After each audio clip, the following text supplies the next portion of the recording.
I am ready. Serbisyong totoo ng GMA News.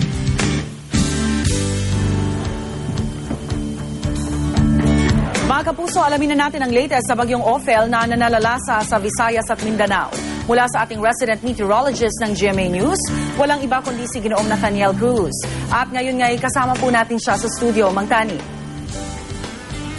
Rhea, muling naglandfall ang bagyong Ophel sa timog kanlurang bahagi ng Masbate at dyan sa Sibuyan Island.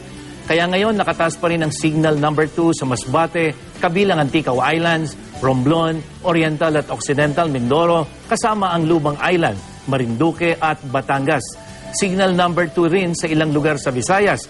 Diyan po yan sa Aklan, Antique, Iloilo, Capiz, Guimaras at hilagang bahagi ng Negros Occidental. Samantala, signal number 1 naman po dito sa atin sa Metro Manila, gayon din sa Bataan, Zambales, Pampanga, Bulacan, Rizal, Cavite, Laguna, pati na sa southern part ng Quezon, Camarines Norte at Camarines Sur, Catanduanes, Albay, Sorsogon, Burias Island, Calamian Group of Islands at Cuyo Island. Nakataas din ang signal number 1 sa mga probinsya ng Leyte, Samar, Cebu, Camotes Island, iba pang bahagi ng Negros Occidental at Negros Oriental. Rhea? Alright, maraming salamat Mang Tani.